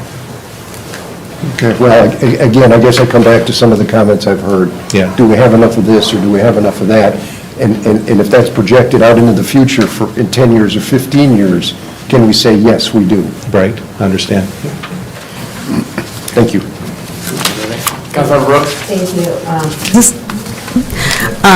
So one of the problems with going last is that a lot of people asked your questions already, so a lot of my questions have been asked and answered. But I guess a couple things that came to my mind is, number one, because this is in such close proximity to the wetlands, I know we're not building a basement, but do we have still concerns about flooding or water issues with this location? No, there's no concerns on that. I think the overall analysis of the site is, it's a very buildable site. I think the challenge is that we're going from a green site with no impervious surfaces to building on that now we have to handle the stormwater runoff properly, and that's where this building will be designed with the 100-year flood parameters that, and we have the ability on the site to handle that in that fashion, so there's not any concern of flooding. Okay, good. And then the other thing is just looking at the walkway. I'm not sure exactly what material it is, but just kind of the accessibility. I was just thinking, if it gets wet, is it going to be slippery?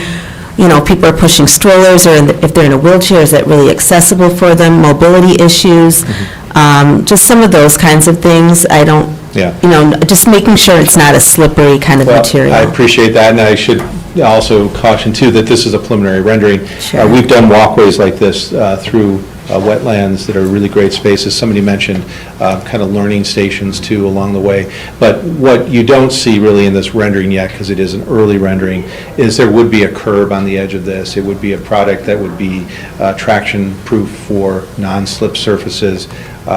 It's really an artistic representation of an idea right now. And so your points are well taken, and things we will certainly carefully consider as everything evolves in detail.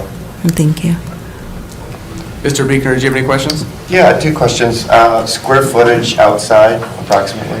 Well, I think that's still yet to be determined. I think we have to the north here, I guess we'll show you from this site plan, ample space here that could flow from the building, particularly on this edge, from the children's space to outdoor programming. Really, we haven't envisioned what that truly is yet. It's going to be a balance of hardscape and softscape, maybe some play area, maybe some seating and tables with umbrellas. And then we also have the second floor roof terrace too. So, you know, I think there's a really nice opportunity to develop outdoor programming. It's just nice square footage potentially to help with what we're talking about here. Absolutely. I don't know what the number is. We all know a few months of the year that won't be used as much, but a few months of the year will be very well used. Right, it'll be very desired space, sure. I had a second question. I'm going to ask Emily if she can find a microphone. I'm just curious, you're one of the bigger experts in the room, and I'm just curious your thoughts on this, your staff's thoughts. You know the community well, you know libraries well. I'm sorry to put you on the spot, but I value what you have to say right now. And if I could add to that, what the Friends think, because I know they've been actively involved in this too. No, I think you can speak for them.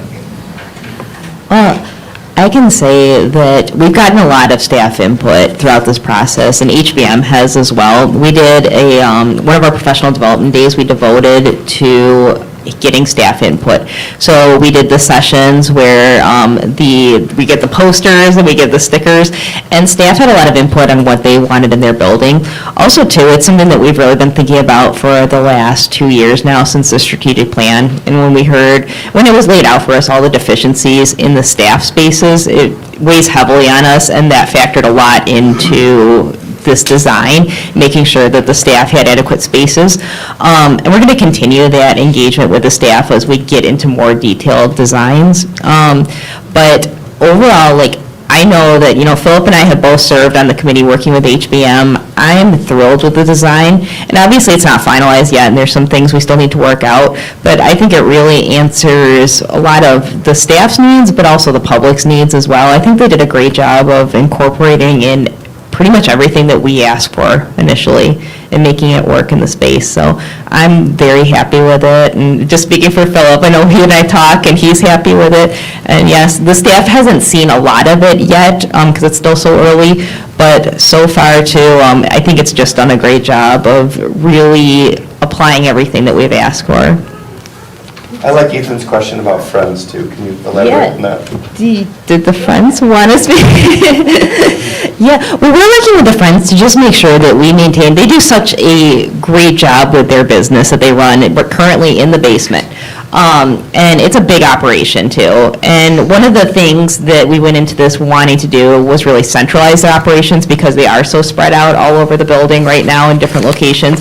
And that they run, they have a gift shop on the central floor, and then their bookshop is downstairs, and maybe it's not as visual to people. They really rely on word of mouth for advertisement. And one of the things, the priorities was to give them a first floor bookshop where people could walk in and immediately see it, which this does. This design hits out of the ballpark. It really has them in a very visible location. So right now, we're just working with them, and that's the thing too, is we want to make sure we're constantly communicating with the Friends and making sure that, we're supplying them with enough storage that they need, and just their workflow of operations, making sure we're accommodating that too in this design. Thank you, Emily. Thank you. Actually, Emily, I have my question, I don't want to put you on the spot, so feel free to maybe get back in writing or something if that's more appropriate. But as I'm watching some of this,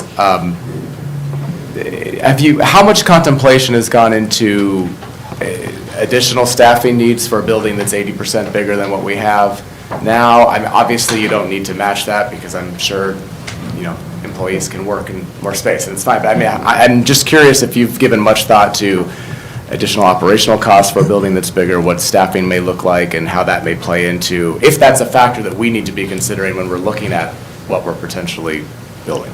Yeah, that's a great question. One thing I want to say is we do have a very large staff right now. So we have 30 full-timers, 40 part-timers, and 27 substitutes. So it's a fairly large staff to operate a building that is open 7 days a week, year-round, 65 hours a week.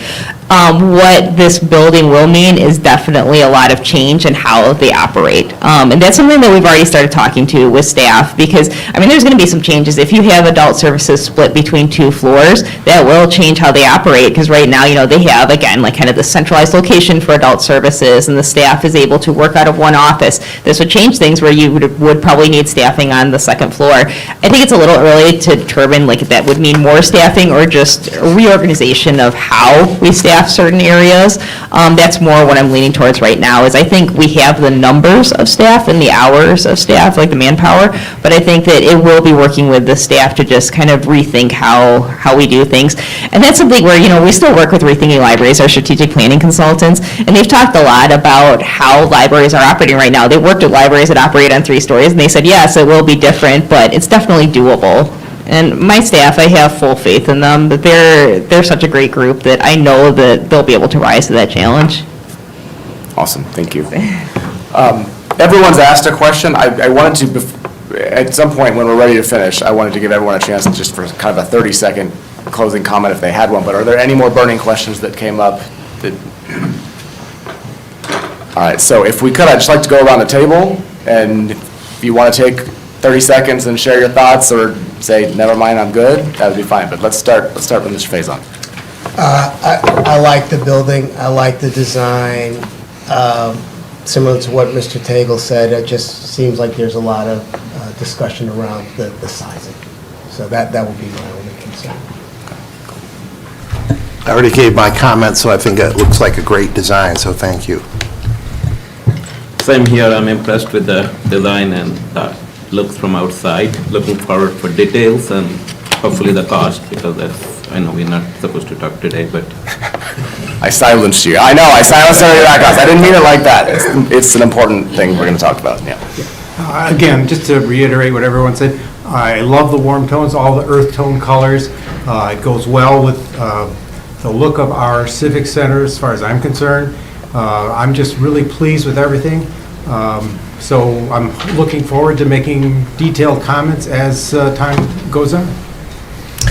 I also really like the design and the presentation, and I appreciate it. I think it does seem to tie in very well with like our Gene Stein Park and Pavilion area, so I think that it's exciting, and I look forward to ongoing discussions. I too like the design. I hate to say this, but I've seen libraries this impressive in the state of Ohio. I would like to see some consideration, though, for the expansion, because I know we're okay now, but down the road, we could be talking about this in 50 years when Emily's getting ready to retire. I'm going to come back. I'm going to go to Mr. Fox. To repeat a couple of comments, I really like the design. I think it's very well done. As a city employee over at the city of Sterling Heights, I very much appreciate the amount of engagement with staff and making sure that the staffing situation is appropriate. And I think this is a great first look. Whatever comes down the road, this is a great start. I try to keep an open mind in life, and I wasn't sure what to expect of this meeting, and I'm impressed by what I've seen. I think we all need to look at the big picture of life in our community and see how it goes. If we remember our master plan, I think it's no accident that learning, a world-class learning community, is actually a very big component in that. And I believe this is a major step to actually realize that vision that is in the master plan. I would hearken back to, I do believe deeply we need more study space. I've seen a library in my hometown, which is a leading library in the state. I don't have the square footage, but I'm afraid actually their study space is actually more than what I saw in here, and it's a much smaller community. Tourist town, though, but I am concerned about the color palettes. Mr. Krent, I think I'm a different opinion. I'm someone, I don't put warm and cool metals together. Maybe that's too strict, so I think I still need some more time to warm up to that or to see that, because I don't want to have to spend money to reskin the community center. That's my concern. I don't want to spend more money on the community center right now on the outside. I do believe deeply as a mom that the kids need to be on the first floor, having strolled kids up, but also seniors. Being a daughter to an aging parent who sometimes needs mobility help, I think there needs to be space for seniors on the ground floor. And I would say no parking on Civic Center. With the way people scoot up to the tennis bubble, to TFAC, the pool, I would definitely keep that out, so. By the way, the person next to you is an architect, so just let me know. It was a very nice presentation. As I've said before, I think the design is very handsome. I also, I think you've done a nice job with the palette and the materials, and the reason I don't think it's conflicting, although it's a different use. The center is a high-energy, fast, hard-moving. This is soft and quiet. It's right next to the wetland. It's a natural extension of the wetland. So I really think that the distance between the two buildings, I won't look at them as in conflict. I think they're just stating their own identity in the form of the materials. So, thank you. Yeah, I like what I see. I really want strong engagement with the people that are going to use the library. And I know we have already, and we'll continue that process too, but I want to really get a sense of, like I said, the whole range of options from the top shelf to the cheaper option, see where people are at, see where their budgets are at, and get a sense of where we're at. We're doing something big for our community, something we haven't really done in 50 years, a brand new library. I would prefer to get what the majority of residents of Troy want now and then have to expand later. And I know, and they even, I know Mayor Pro Tem Gunn talked about future growth, but I just want to make sure this gives everything that the community now wants and that they're comfortable paying for, because ultimately residents are going to have to pay for the bond for this. So I want to make sure they're getting what they want. So I'd like to see a range. When people are talking about the 110,000, I want to know what that cost of that looks like compared to 90, and if it's way more, then fine, and we'll go with the cheaper option, but I'd like to see that range, because I think we would definitely find use for that space, just from what we've talked to with all our community groups. So that's where I'm at now. I want to see the range of options and go from there. I know we're on a short time crunch too on the whole process too, but that's where I'm at. I'm fine, thanks. Okay, I should have started my first comment saying, great presentation, and I personally love the building. I love the transparency, I love the palette, I love the colors, so I like what I see. The only other comment I guess I would like to add for everybody watching is, if you haven't had a tour of the library, this library, I would definitely, not to make more work for you guys, but I would definitely sign up for a tour, because in conversations that I have with people, it's like, what? Why do we need a new library? That's like the response that I get. And I say, well, go on the tour and then let's talk. Because unless you really understand what's going on here in this space, which I had no idea, it's hard to get around it and wrap your head around it. So I just encourage the public to do that. Thank you. Thank you. I am been following along through this process. I've seen a couple other iterations that were bigger. My guess is cost is going to be the biggest. We've kind of set parameters for how we're going to approach the community with a bond proposal, and I think easily we could spend all of what we would want to ask for on a library if we're not careful. So I think that's probably the biggest concern. But I do like the design very much. I think it mirrors what we're trying to turn the Civic Center into with the pavilion and that kind of look. I totally understand your thoughts on the community center, and I understand your polite rebuttal on that as well. I think, I've been touring colleges with Arden, my oldest daughter, and it's amazing to me to see the mix of architecture, mix of styles in universities that have buildings that are 200 years old, and then you have one that was just gifted, right? And how that works. And so I'm hopeful that the transition will make sense, even though they're separate uses. And you hate to have, I guess though, if you give a mouse a cookie, you look at an old police station now, and then you look at an old courthouse, and you start to wonder, what do you do? But I'm a little off. We'll get back to that. I think it's, I'm really pleased to see the thought that's gone into not just designing a beautiful building, but taking what Rethinking Libraries has done, listening to the feedback from our leadership here at the library, the Friends of the Troy Public Library, the residents, which will continue to share their input, hopefully. And I know this wasn't a cookie cutter design for any community in America. This was very specific to what we've been talking about. And so I'm thrilled to see that and very thankful for the work that's gone into this. I've been sitting here diligently listening to everyone's questions, but also seeing the amount of people. There's an amazing amount of people that come to this building now. And I see them with walkers, I see them in strollers, I see them all throughout. From a diverse standpoint, from an age standpoint, it is the #1 community gathering space we have in the city of Troy. And I see something like this, and I think this is the library that our community deserves. I would caution, of course, it's also the library that we're going to ask our community to pay for.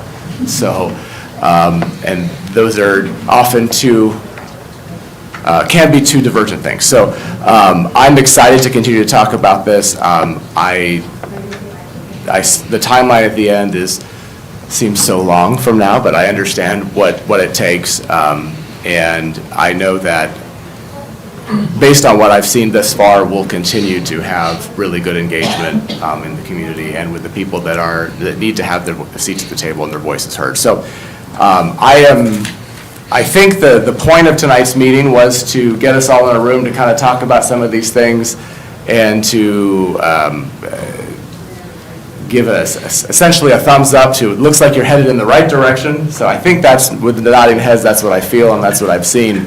Obviously, based on that last slide, which was the dates. Yeah, next up is the cost estimate, which I think will be a whole other eye-opening experience and. Yeah, Jamie can present. Well, yeah, I was going to say, Jamie's awfully quiet tonight, so apparently he gets the next meeting, which is going to be a lot of fun, right? Based on, looks like May 30th it's due, and then it's going to be presented to council at a June 9th council meeting, and then the fun will begin in trying to figure all that out. I just want to make sure I covered everything here.